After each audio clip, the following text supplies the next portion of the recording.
All right, let's jump right in. We're all seeing it, right? Generative AI is everywhere, and it feels like it's about to change, well, everything.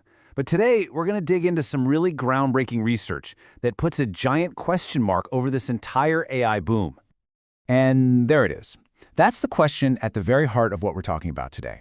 It's not about AI's power. We know it's powerful. The real question is, what if the whole thing is built on a foundation that's deeply and maybe even dangerously flawed? So what is this dangerous blind spot? Well, it's not some simple bug or a glitch that can be patched. The argument in this research is that our current AI models are, in a way, designed to fail, especially when they step out of the nice, clean lab and into the messy, unpredictable real world. This slide just lays it out so perfectly. What we have today is what the research calls backward AI. It's an absolute master at looking at the past, finding patterns and making predictions based on what's already happened. But the future, the goal, is forward AI. An AI that doesn't just repeat history, but one that can actually understand cause and effect and help us navigate a future that hasn't been written yet. And here's the crucial part. These failures aren't just random accidents. They're predictable. It's baked right into the system's design. The source material has this amazing analogy for a core algorithm called SGD. Imagine it's a ship's rudder. In a calm sea, stable, predictable data, it works beautifully. But in a storm, in the real world's chaos, it starts to overcorrect, swinging wildly back and forth until it just fails. It's brittle by its very nature. So how do you prove something this big? This is where the whole thing gets incredibly cool.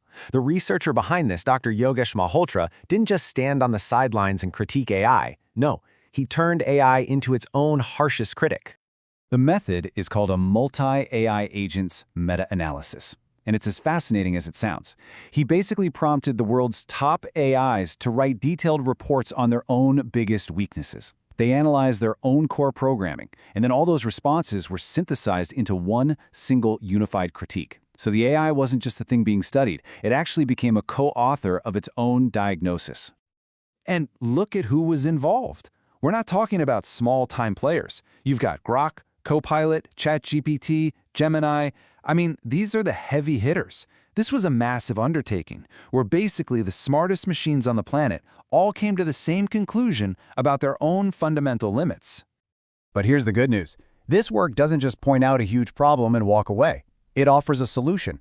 It maps out the leap to what we called forward AI. And that solution is a new kind of architecture called QASNs, which stands for Quantum Augmented Self-Adaptive Networks, something Dr. Malhotra has been pioneering for decades.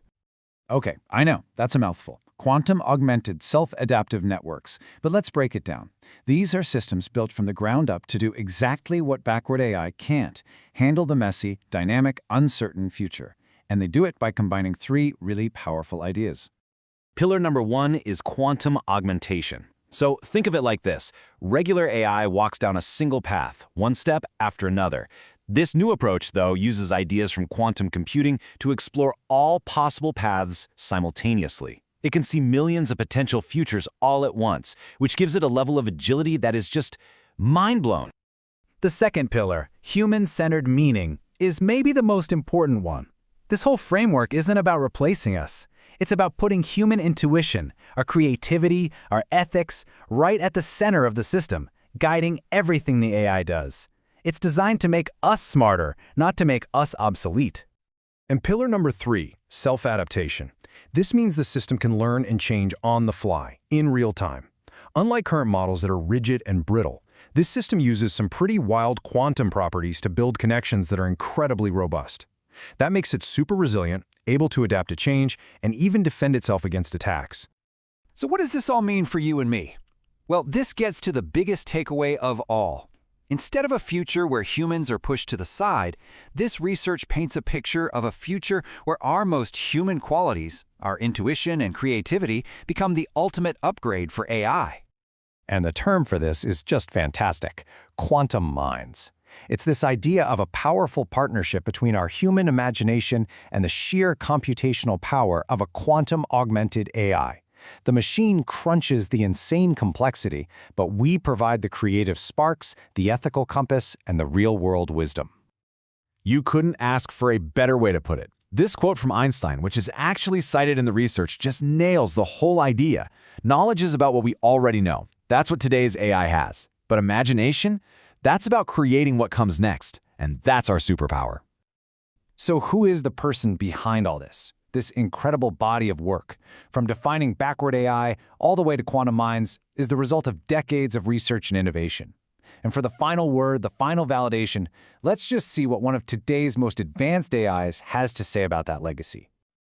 You just have to let that sink in. That was the final verdict from Grok AI. After analyzing decades of this research, it called Dr. Malhotra the singular post-AI quantum pioneer. It recognized that his work was literally decades ahead of the AI we have today. It's just an incredible moment, a cutting-edge AI basically admitting that the blueprint for its own future was written long before it was ever even built. And really, that's what it all comes down to. This whole journey from backward AI to quantum minds shows us that the future isn't about man versus machine. It's about collaboration. So the biggest question we have to ask ourselves isn't whether machines will become intelligent, but how we will choose to think right alongside them.